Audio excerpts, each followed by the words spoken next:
Gênesis, capítulo 1, versos 1 a 3, diz-nos assim a santa e poderosa palavra de Deus.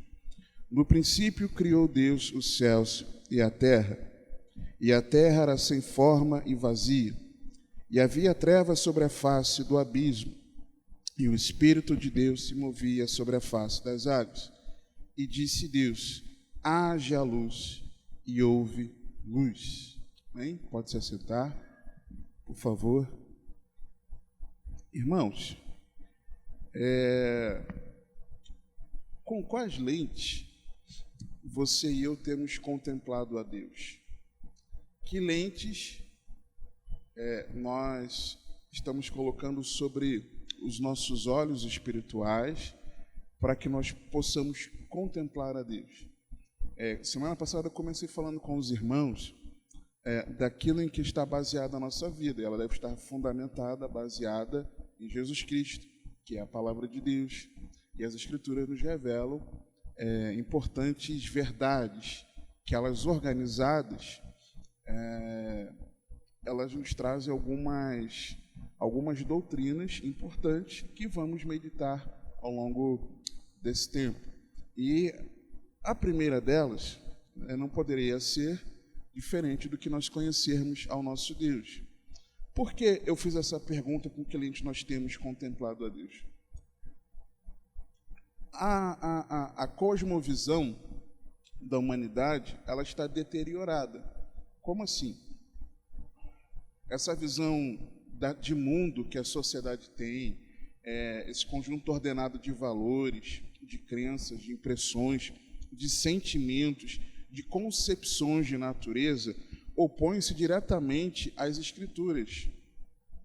Aquilo que o mundo entende, diz, ou as atitudes que as pessoas têm em relação a Deus, são muitas vezes, de boa parte da sociedade, a maior parte da sociedade, opostas a quem Deus é.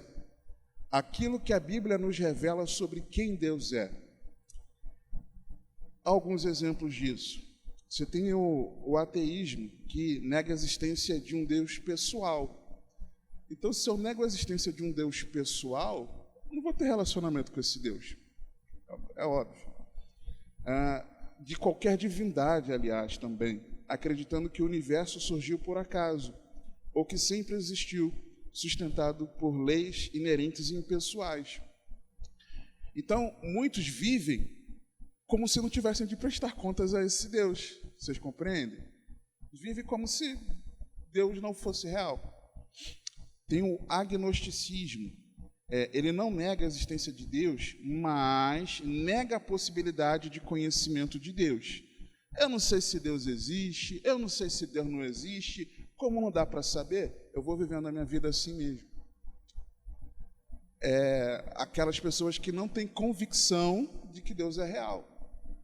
E tem muita gente que se diz crente que é assim, irmãos. Isso é a realidade. Materialismo nega a existência do espírito ou de seres espirituais, defendendo que toda a realidade é simplesmente matéria em movimento. Nega a vida pós-morte, o céu, o inferno, afirmando que são apenas estados terrenos de prazer ou sofrimento, sucesso ou fracasso. E o crente vive isso. Estou falando crente, não o discípulo de Cristo, mas aquele que faz parte do contexto de igreja. Vive isso também muitas vezes. Por quê? Porque nós muitas vezes vivemos o aqui e agora. Não como se Jesus estivesse às portas. Na realidade. Outro, o panteísmo, afirma a identidade substancial de Deus e do universo, os quais formariam uma unidade e constituiriam um todo indivisível. Para os panteístas, Deus não é transcendente ao universo e dele não se distingue nem se separa. Aquela pessoa fala que Deus está em todo lugar. Essa árvore aqui é Deus. Essa borboletinha aqui que está voando, isso aqui é Deus. Para eles, e muitos vivem assim, eu já fui assim, infelizmente. Para muitos, por exemplo, você tem lá uma árvore e a pessoa gosta de abraçar a árvore para ela se sentir conectado a algo espiritual. Eu não sei se você já fez, eu já fiz isso. Eu vou me ligar, vou aqui abraçar essa árvore, para que abraçando essa árvore eu sinto aquela energia, eu estou conectado. Tem gente que faz isso dando mergulho no mar. Não é que pecado, não é pecado não, irmãos, tá? Mas tem gente que, eu vou mergulhar no mar para que eu renove as minhas energias, para que aquilo de ruim saia de mim. Tem gente que é assim, achando que o mar é Deus. E por aí vai.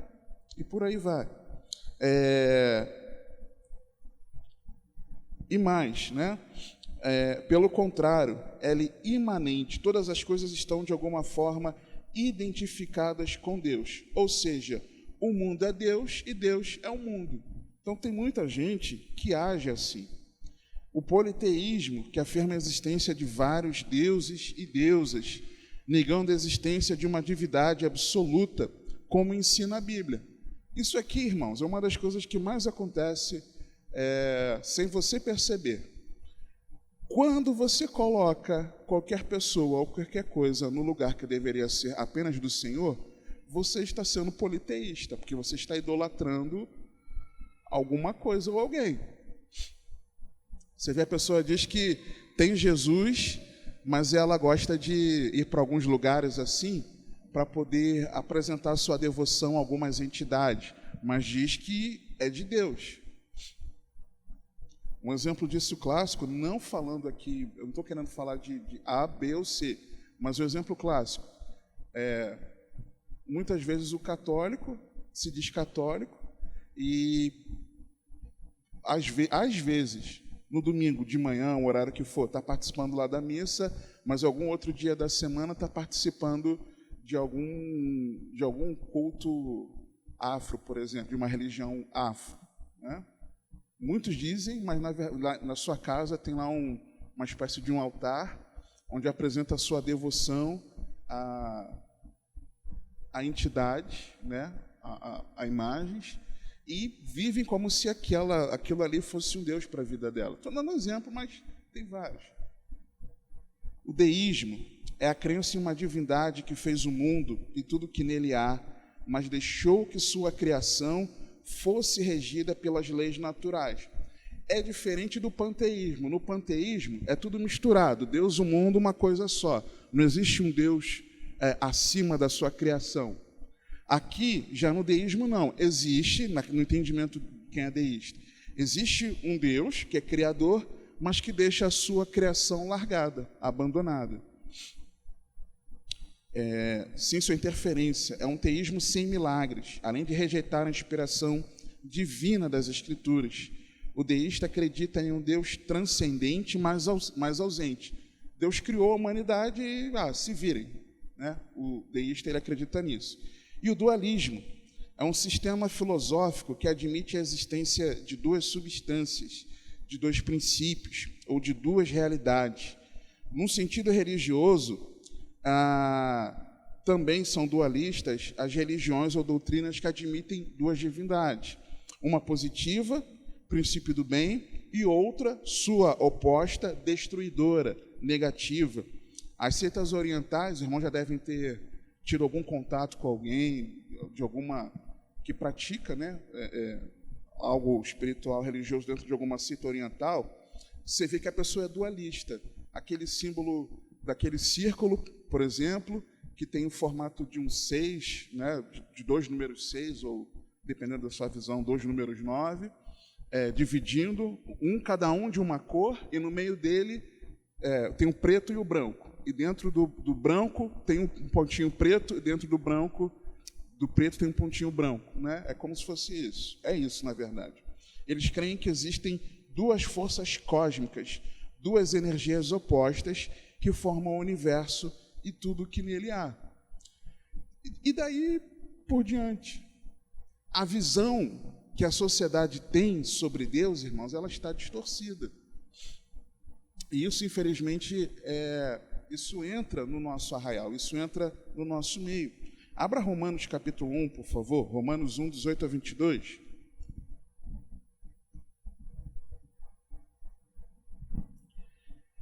você vai acompanhar comigo e você vai ver na Bíblia, não na nossa axiologia, não no nosso pensamento, não na nossa visão de mundo, mas na visão bíblica, que exatamente, mesmo tendo conhecimento de Deus, esse conhecimento está distorcido. Romanos 1, 18 a 22 diz assim: porque do céu se manifesta a ira de Deus sobre toda a impiedade e injustiça dos homens, que detêm a verdade em injustiça, porque o que de Deus se pode conhecer, nele se manifesta, porque Deus lhe manifestou. Deus se revelou à sua criação, porque as suas coisas invisíveis, desde a criação do mundo, tanto o seu eterno poder como a sua divindade, se entendem e claramente se veem pelas coisas que estão criadas, para que eles fiquem inexcusáveis, sem desculpa, irmãos.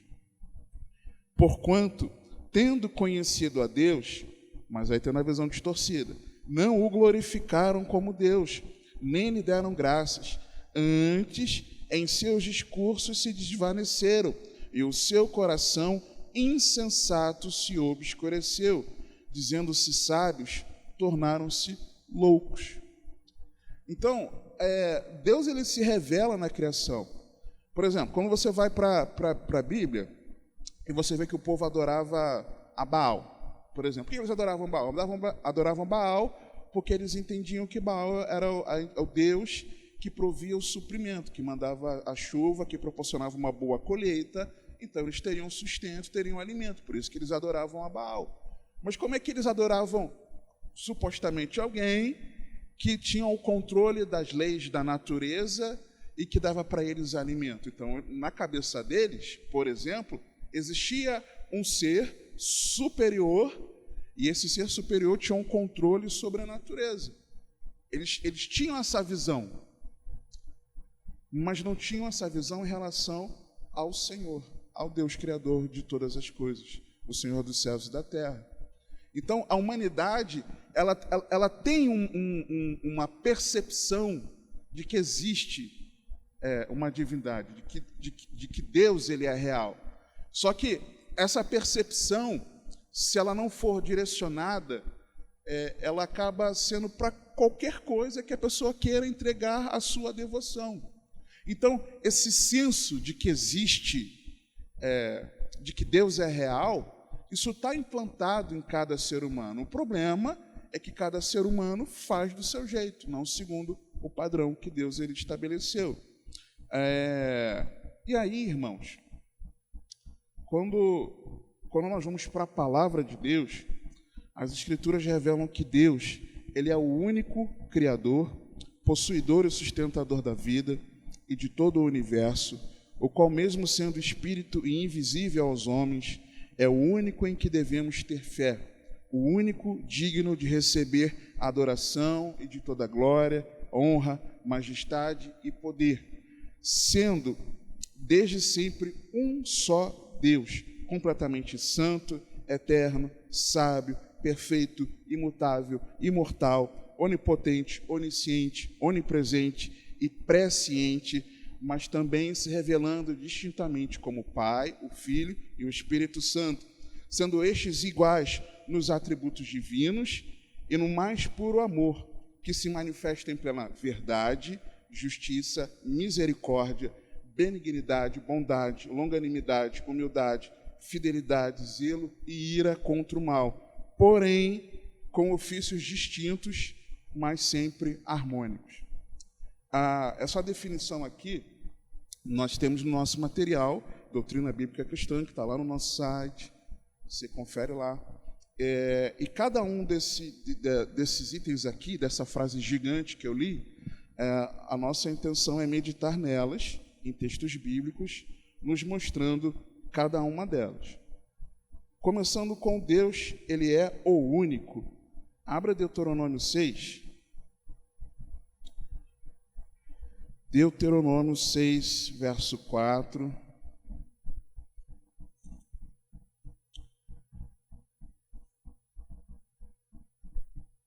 Texto clássico para o israelita, que eles decoram com os filhos desde novinhos.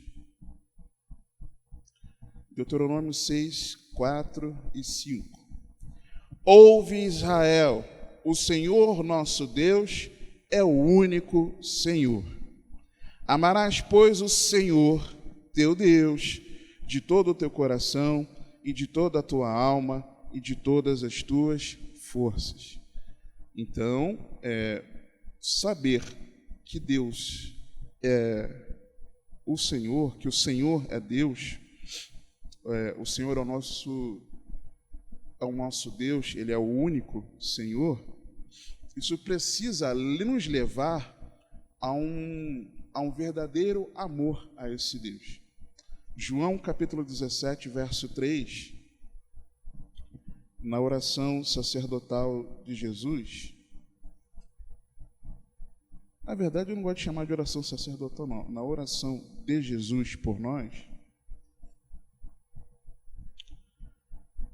ele diz assim: e a vida eterna é esta, que te conheçam a ti só, por único Deus verdadeiro, e a Jesus Cristo a quem enviaste.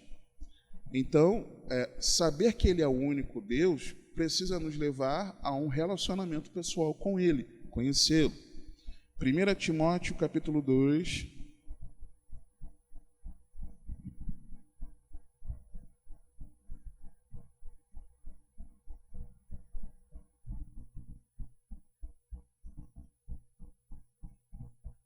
versos 5 em diante. 5 e 6. Porque há um só Deus e um só mediador entre Deus e os homens, Jesus Cristo, homem, o qual se deu a si mesmo em preço de redenção por todos, para servir de testemunho a seu tempo. Quando nós olhamos essa verdade, isso nos leva a entender que esse Deus único não nos deixou abandonados em nossos pecados, mas na pessoa de Jesus, Ele veio nos salvar, se oferecendo como sacrifício perfeito para perdão dos nossos pecados. Deus, Ele é o Criador. Mais uma definição, mais uma parte daquela definição. Atos capítulo 17, versículos 24 a 28. Que coisa louca, irmãos. Paulo ele estava em Atenas pregando o evangelho, porque viu aquela cidade muito idólatra, tinha imagem, tudo quanto era lugar, e foi para um lugar onde os conhecimentos eram passados adiante, compartilhados, onde as pessoas se inteiravam do noticiário. E pregando sobre Jesus, o argumento dele é dizer que estava pregando sobre o Criador. Versículo 24, diz assim, a partir do 23, diz assim: porque passando eu e vendo os vossos santuários, achei também um altar em que estava escrito ao Deus desconhecido. Esse, pois, que vós honrais, não o conhecendo, é o que eu vos anuncio. Só uma pausa aqui. Lá no versículo 18, o que a Bíblia está dizendo? E alguns dos filósofos epicureus e estoicos contendiam com ele, e uns diziam: que quer dizer este tagarela? E outros: parece que é pregador de deuses estranhos, porque eles anunciava a Jesus e a ressurreição. Sobre quem que Paulo estava pregando? Sobre Jesus. Quem que Paulo estava anunciando? Jesus. Aí ele fala aqui no versículo 3, esse, pois, que vós honrais, não o conhecendo, é o que eu vos anuncio. Vocês honram a Jesus, e é sobre ele que eu estou pregando.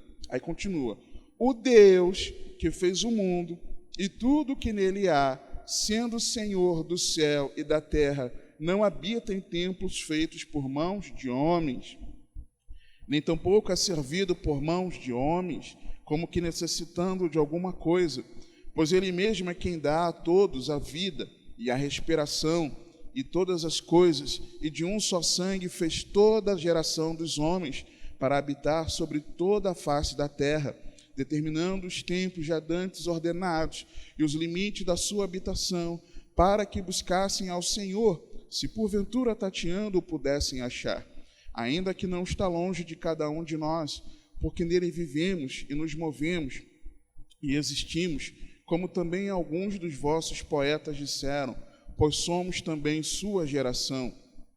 Ou seja, Paulo está anunciando que esse Jesus que ele pregava é o Criador, é o Deus Criador. Eu estou usando aqui alguns textos, mas poderemos usar vários outros textos. Como eu quero passar por toda essa definição, eu não vou ler vários textos sobre cada parte da definição. Escolhi geralmente um, no máximo dois ou três, para nós seguirmos em diante. Outra verdade, Deuteronômio 10, 14, é de que Deus ele é possuidor. Ele é o único Criador possuidor. Deuteronômio 10, 14.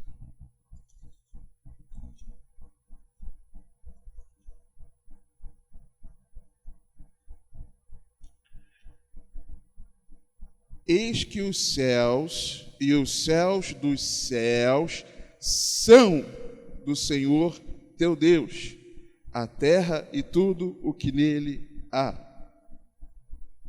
Deus é o seu dono. Deus é o meu dono.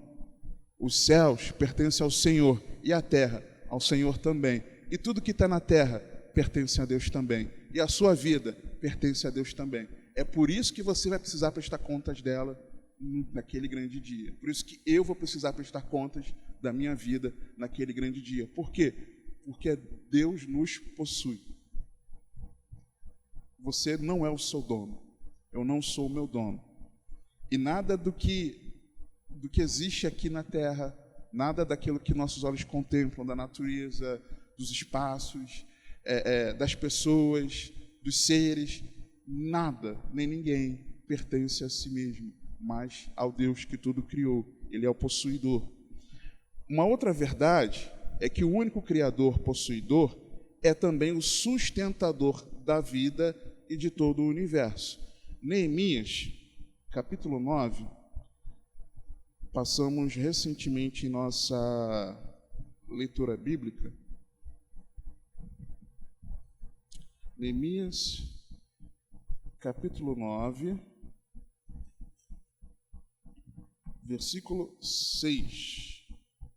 O povo aqui estava confessando seus pecados, arrependidos.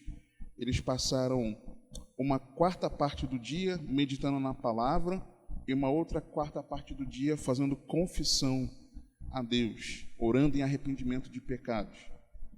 Aí no versículo 6, no meio da oração, é dito assim: só tu és Senhor, tu fizeste o céu dos céus, e todo o seu exército, a terra e tudo quanto nela há, os mares e tudo quanto neles há, e tu os guardas com vida a todos, e o exército dos céus te adora.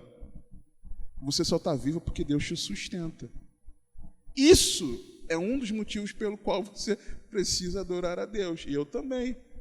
Porque se não fosse o fôlego de vida, nós estaríamos mortos. Mas por que nós ainda temos o fôlego de vida em nós? Porque Deus nos sustenta. É simples assim, irmãos. A gente precisa entender, a humanidade precisa entender isso.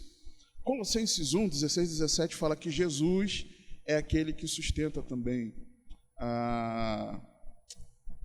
Depois em Hebreus fala que ele faz isso pela palavra do seu poder. Esse mesmo Deus que é o único Criador, possuidor, sustentador da vida e de todo o universo, o qual mesmo sendo Espírito, João 4, 24, João 4, 24, Evangelho de Jesus, segundo João, capítulo 4, verso 24, diz assim: Deus é Espírito, Jesus falando, importa que os que o adoram, o adorem em espírito e em verdade.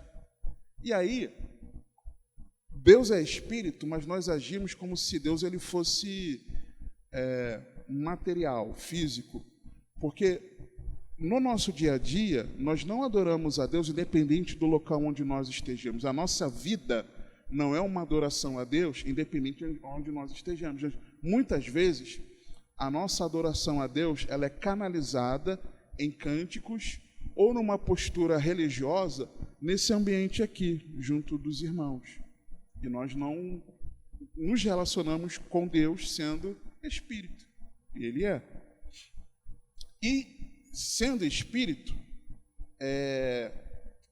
nós o adoramos, se o adoramos em Espírito, de verdade, independente de onde estivermos, sabendo que Ele está ali presente, contemplando o nosso viver, muitas vezes não é em verdade, porque a motivação, aquilo que vem de dentro de nós, Deus muitas vezes conhece e sabe como é que é o meu e o teu dia a dia. Fecha parênteses. Uma outra verdade dessa definição é que o qual, mesmo sendo Espírito, invisível aos homens. Colossenses 1, abra comigo, por favor.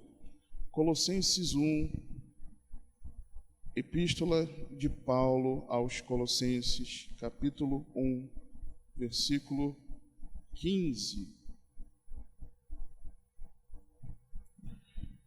O qual, falando de Jesus, aquele em quem nós temos redenção pelo seu sangue, a remissão dos pecados, o qual é a imagem do Deus invisível, o primogênito de toda a criação.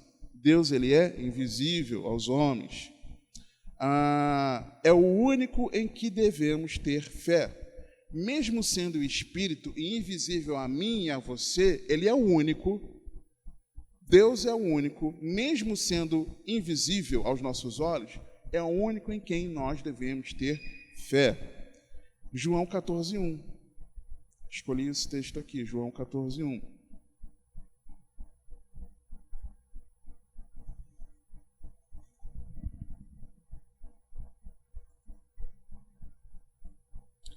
Não se turbe o vosso coração. Irmão, isso aqui é confrontador. Credes em Deus, credes também em mim. Qual o problema? O problema é que o nosso coração se turba por qualquer coisinha e nós deixamos de crer na palavra de Deus, irmãos, naquilo que Deus fala, naquele que Deus se revela na palavra. Nós cremos naquilo que o noticiário fala, nós cremos naquilo que a vizinhança está falando, nós cremos na notícia de corredor, lá no meio da empresa, mas nós não cremos em Deus e no seu Filho Jesus. E aí, por nós deixarmos de crer em Deus e deixarmos de crer em Cristo Jesus, o que acontece com o meu e teu coração quando sabemos de informações, temos notícias? O nosso coração se turba, fica atemorizado, fica pequenininho. Mas aí quando você e eu olhamos para a palavra, nós vemos quem Deus é, nós vemos a revelação de Deus na palavra, irmãos, a nossa fé é fortalecida e nós passamos a nos mover em fé naquele Deus revelado nas Escrituras. Aquilo que falam é importante, pode até ser, é verdade, pode até ser, mas se nós cremos no Deus da Bíblia, irmãos, o nosso coração não pode ficar turbado. Mas nós precisamos nos encher de fé em Deus e em Cristo Jesus. E qual é o contexto disso? É Jesus falando, não se importem com isso. Lá na casa de meu pai há muitas moradas. Eu vou para lá, mas eu retornarei e levarei vocês para mim. Ou seja, tudo aquilo que poderia turbar o coração de vocês aqui na terra, isso aí é insignificante diante da grandiosidade do Deus em quem vocês devem aplicar a fé, porque é para lá, para a presença eterna dele que eu levarei vocês. Por isso que nós precisamos saber que Deus, mesmo sendo Espírito invisível aos homens, Ele é o único em que nós devemos ter fé, irmãos.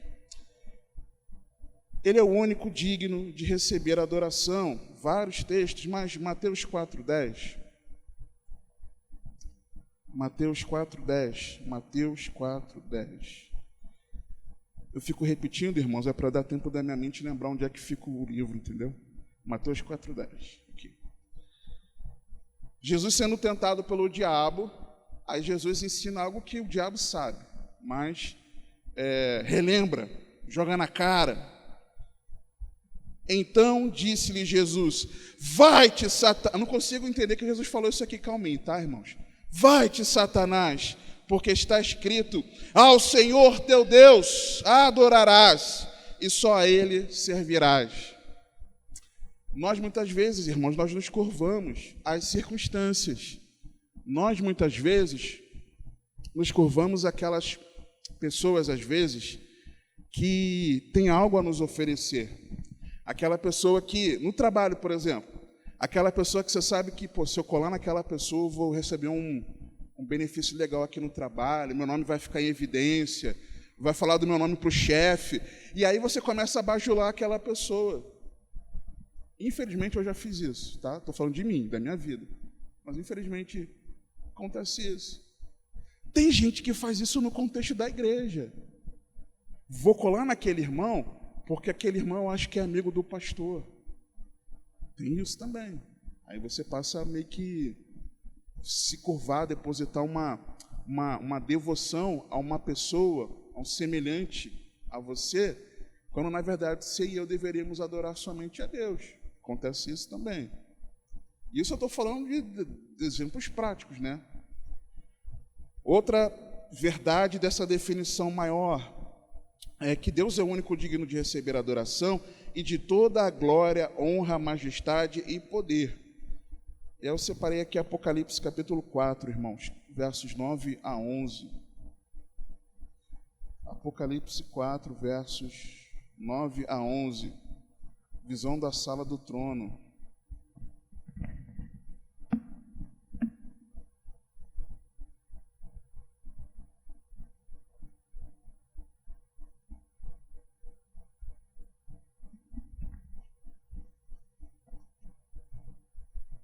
E quando os seres davam glória e honra e ações de graças ao que estava assentado sobre o trono, ao que vive para todo sempre, os 24 anciãos prostravam-se diante do que estava sentado sobre o trono e adoravam o que vive para todo sempre e lançavam as suas coroas diante do trono, dizendo: digno és, Senhor, de receber glória e honra e poder, porque tu criaste todas as coisas e por tua vontade são e foram criadas.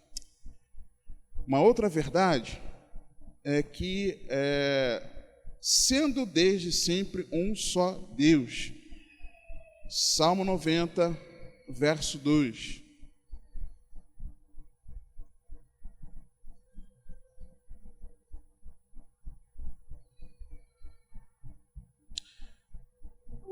Vou ler um também, né? Faz parte do contexto aqui. Senhor, tu tens sido o nosso refúgio de geração em geração. Antes que os montes nascessem, ou que tu formasses a terra e o mundo, mesmo de eternidade a eternidade, tu és Deus. Mesmo sendo desde sempre um só Deus. E sendo um só Deus, completamente santo, irmãos. Isaías 6:3, aquele famoso texto: no ano que morreu o rei Uzias, um reinado de 52 anos, um reinado estável, cuidou muito bem do povo até que ele se desviou.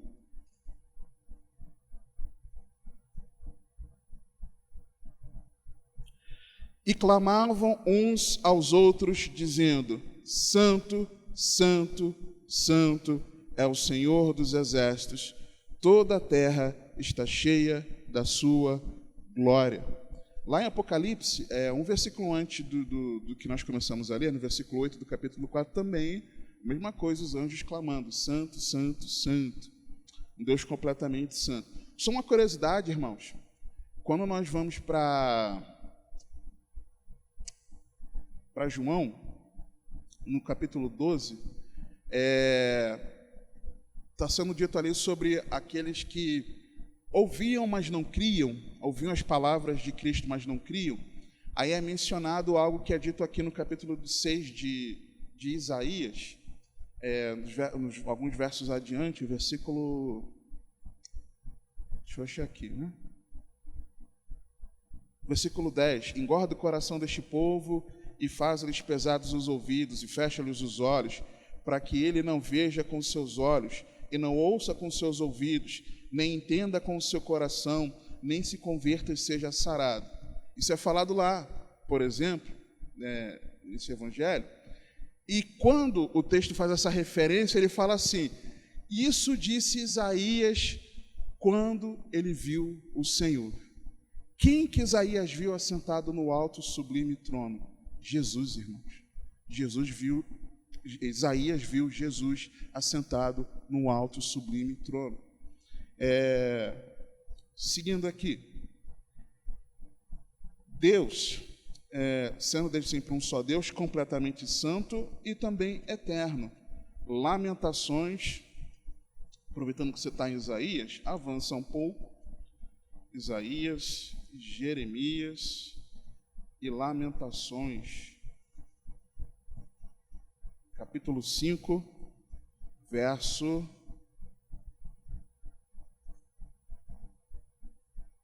19. Finalzinho do livro.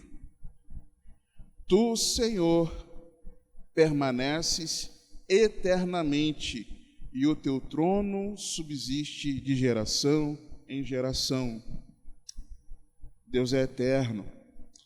Esse Deus que é completamente santo, eterno, ele também é sábio.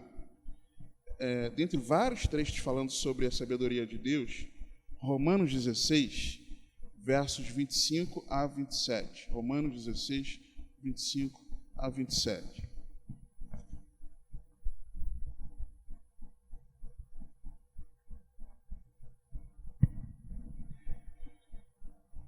Ora, aquele que é poderoso para vos confirmar, segundo o meu evangelho e a pregação de Jesus Cristo, conforme a revelação do mistério que desde tempos eternos esteve oculto, mas que se manifestou agora e se notificou pelas Escrituras dos profetas, segundo o mandamento do Deus eterno, a todas as nações para a obediência da fé, ao Deus único, sábio, seja a glória por Jesus Cristo para todos sempre.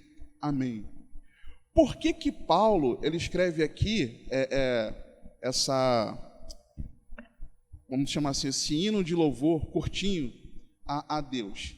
Ele fala que ele está fazendo isso olhando para o aspecto da sabedoria de Deus por conta da revelação do Evangelho, que ele diz aqui.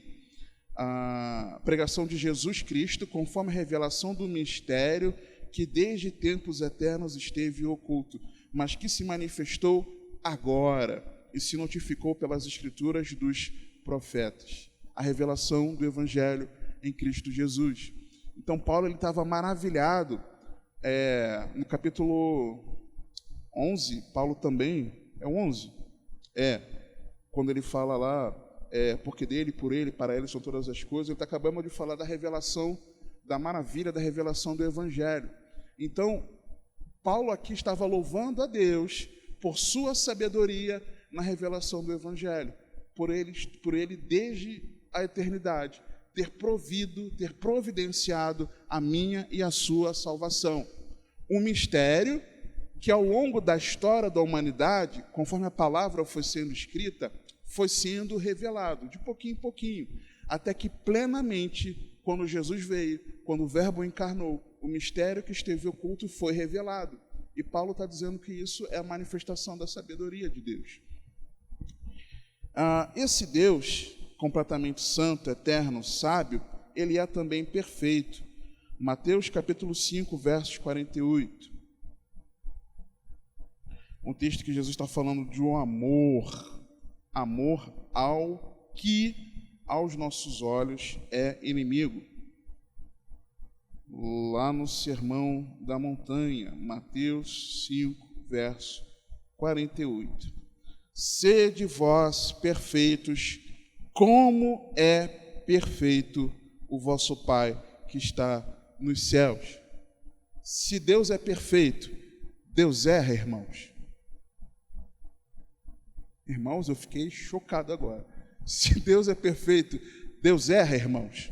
Não, então não erra. Então, lembre-se disso. Deus, por que o Senhor permitiu isso na minha vida? Feche a boca e vai orar com o coração humilde. Fechemos as nossas bocas e oremos ao Senhor com o coração quebrantado. Se Deus é perfeito, Deus não erra. Então, se coisas Ele permite na nossa vida, ainda que não sejam a vontade soberana dEle, mas apenas como permissão, Ele está fazendo isso sabendo o que Ele está fazendo, irmão. Deus não erra. Deus não erra. Amém? Deus não erra. Então, nós precisamos saber disso. E aí, seguindo, Deus ele é imutável. Ele não erra e não muda. Tiago 1, 17.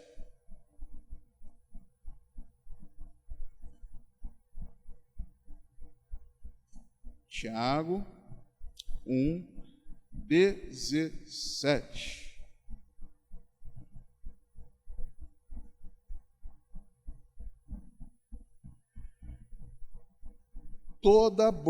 Olha que interessante, né?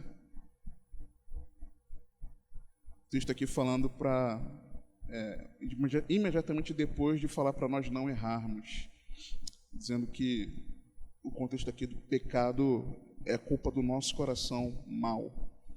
Mas versículo 17: toda boa dádiva e todo dom perfeito vem do alto, descendo do Pai das luzes, em que não há mudança nem sombra de variação. Aí eu já me adianto, talvez você pergunte: Deus não muda de opinião? O que acontece? Se Deus diz assim: eu vou destruir vocês, um exemplo, aos ninivitas, eu vou destruir Nínive por causa do pecado, da gravidade do pecado. Mas Deus envia um pregador para que, mediante o arrependimento daquele pecado, ele mude a sentença. Deus muda a sentença? Muda, de acordo com o nosso arrependimento ou a ausência do nosso arrependimento. Mas Deus não muda de opinião. Deus, além de imutável, ele é imortal. 1 Timóteo 6,16.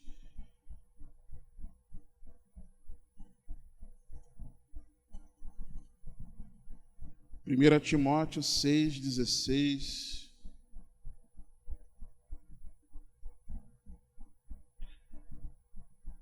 Aquele que tem, ele só,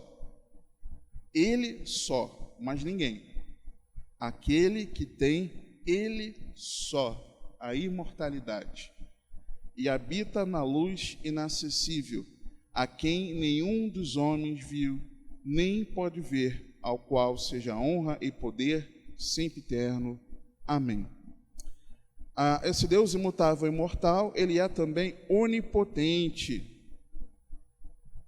E aí você pode se lembrar, por exemplo, de Jesus quando comissiona a igreja, Jó 42, tá? Vamos ler Jó 42. Quando Deus comissiona a igreja, ele diz que a ele foi dado todo o poder nos céus e na terra. Apocalipse 1:8 diz que ele é o Todo-Poderoso. Gênesis 17 está lá dito de que ele é o Todo-Poderoso também. Mas eu quero aqui Jó 42, versículo 2. Por quê? Porque ele fala algo interessante aqui. além da definição pela definição.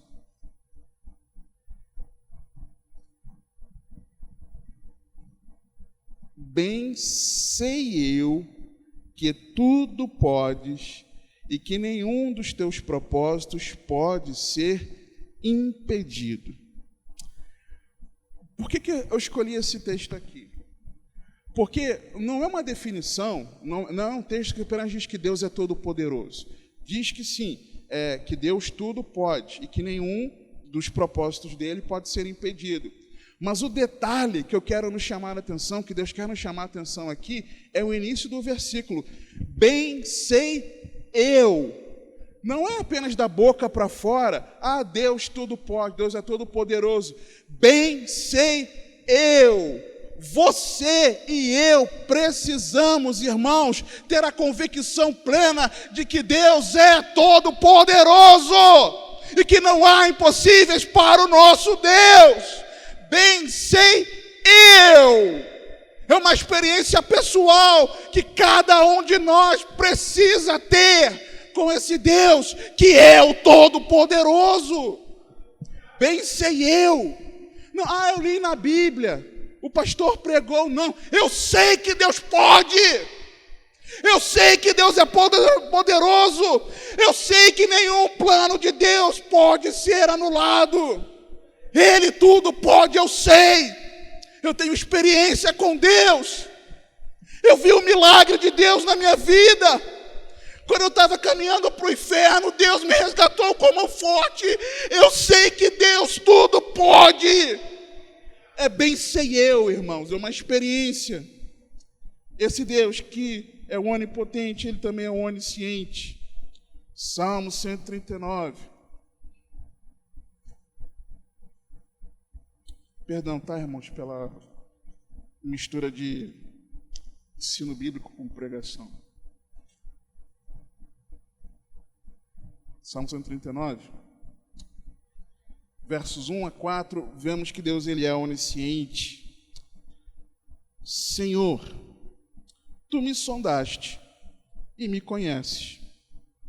Tu sabes o meu assentar e o meu levantar, de longe entendes o meu pensamento.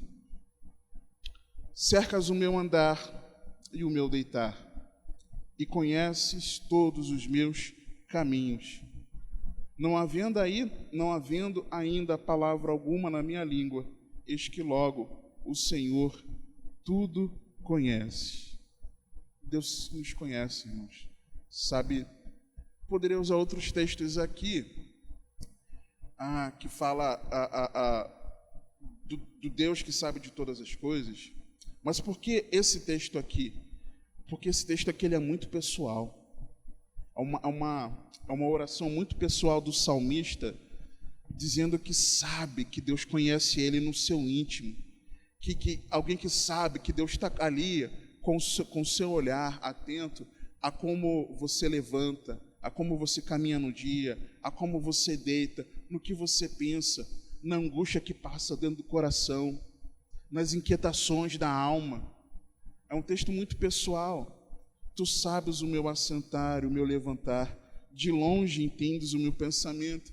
Não tem um marido e a esposa que só pelo olhar você conhece o que a esposa está dizendo, ou o que o marido está dizendo, ou os filhos em relação aos pais, ou aquele amigo está perto de você, você convive com aquele amigo, você já olha, fulano hoje não está legal não. Só de você olhar, a pessoa nem abriu a boca, só pelo olhar da pessoa, né? Você olhou, fulano não está legal hoje. Ou a pessoa que você conhece só pelo bom dia, ou um irmão aqui na igreja, você conhece só pela paz do Senhor que Ele te dá, você, o irmão não é assim, está estranho, você de longe já percebeu. Deus, irmãos, Deus conhece lá no íntimo, irmãos, na máxima perfeição. Deus sabe exatamente o que se passa no nosso íntimo, lá nas nossas angústias, as nossas aflições e os nossos pecados. E isso precisa nos gerar temor. No mesmo Salmo 139, alguns versículos adiante, de 7 a 10, nós vemos que ele é o onipresente. Para onde me irei do teu espírito? Para onde fugirei da tua face? Se subir ao céu, lembrei de uma música. Se subir ao céu, lá tu estás. Se fizer no inferno, mal traduzido aqui, a minha cama, eis que tu ali, o inferno aqui significa a morada dos mortos, tá? Não é um lugar de condenação. A minha cama, eis que tu ali estás também. Se tomar as asas da alva, agora me lembrei de outra canção. Se habitar nas extremidades do mar, até ali a tua mão me guiará e a tua destra me susterá. É o Deus que está em todos os lugares. Quando o texto ele fala, quando o texto fala aqui, se subir ao céu, lá no alto, Deus está. Se eu for lá o mais profundo, existe esse entendimento na cultura israelita de que a morada dos mortos, a mansão dos mortos, repartida em alguns lugares, o lugar mais alto daquele lugar era o chamado seio de Abraão, para onde iam os salvos, e foi para onde Jesus foi quando morreu. E lá no mais profundo, conforme a vida que a pessoa levou, que é a prática de vida dela. Então, lá no mais profundo, se eu estiver lá no mais alto dos céus, Deus ali vai estar presente em todos os lugares. Se eu tomar as asas da alva, o que é a alva? A alva é o nascer do sol. Então, quando fala as asas da alva, é porque, e depois em seguida ele fala do mar, né? Habitar nas extremidades do mar, a perspectiva de quem está em Israel. O sol nasce onde, irmãos? No Ocidente? O sol nasce no Ocidente? No Oriente. Então, no Oriente, as asas da alva, e na extremidade do mar, ou seja, à direita de Israel, o Oriente, as asas da alva, e à esquerda de Israel, o mar. É isso que ele estava falando. Se eu for para o Oriente, o Senhor está. Se eu for para o Ocidente, o Senhor está. Se eu for para o alto dos céus, o Senhor está. Se eu for para o profundo, o Senhor está. O Senhor está em todos os lugares. É isso que ele está falando aqui. Esse mesmo Deus, onipotente, onisciente, onipresente, ele também é presciente. Abra comigo Isaías, capítulo 46, versos 9 e 10. E encerramos por hoje. Isaías 46, 9 e 10.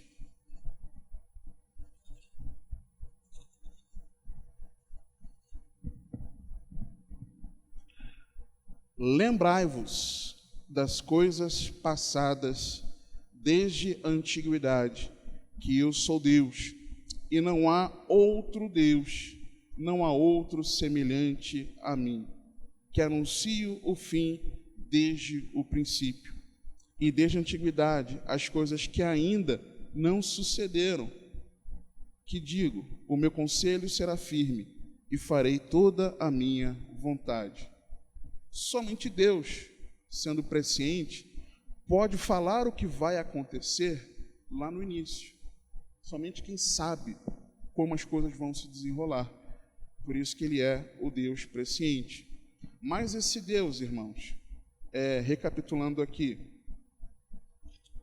esse Deus que é o único Criador, possuidor e sustentador da vida de todo o universo, o qual, mesmo sendo Espírito e invisível aos homens, é o único em quem devemos ter fé, o único digno de receber adoração e de toda glória, honra, majestade e poder, sendo desde sempre um só Deus, completamente santo, eterno, sábio, perfeito, imutável, imortal, onipotente, onisciente, onipresente e presciente, mas também se revelando distintamente como o Pai, o Filho e o Espírito Santo. E na próxima semana, permitindo Deus, nós vamos ver exatamente sobre isso. O Deus que se revela nas pessoas do Pai, do Filho e do Espírito Santo. E ontem, quando eu meditava nesses textos aqui, tentando deixar um texto só, nós vamos ver, irmãos, como é impressionante a manifestação de Deus como Pai, Filho e Espírito Santo, numa harmonia em algumas coisas muito características de atributos de Deus, que eu fiquei impressionado quando eu me dei conta disso aqui. Amém? Vamos orar? Bendito Deus, Criador dos céus e da terra, o único Deus, possuidor e sustentador de todas as coisas. Nós te agradecemos pela tua palavra, te agradecemos porque o Senhor deseja que nós conheçamos mais de ti. Obrigado pela revelação escrita, Senhor, de quem tu és. Abra o nosso entendimento para que essas verdades fiquem seladas no nosso coração, para que no dia a dia, Senhor, não na escola bíblica, mas no dia a dia, nós possamos colocar em prática, sabendo quem tu és, Senhor. Que cada um de nós possa, no seu íntimo do coração, dizer: eu bem sei quem Deus é. Que seja tudo isso para a glória e honra do teu nome.